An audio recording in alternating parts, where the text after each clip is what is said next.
Исраил Арсамаков родился в 1962 году в городе Грозный, Чечено-Ингушская ССР.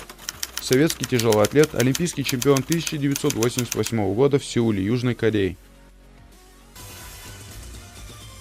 Когда молодой Арсамаков ходил в секцию борьбы у знаменитого тренера Асламбека Дзгоева, он и подозревать не мог, что в относительно недалеком будущем он станет олимпийским чемпионом по тяжелой атлетике. Но именно профессиональный тренерский взгляд Дзгоева, по признанию и самого Арсамакова, и его наставника в тяжелой атлетике Ибрагима Кадзоева, определил его успех на тяжелоатлетическом помосте.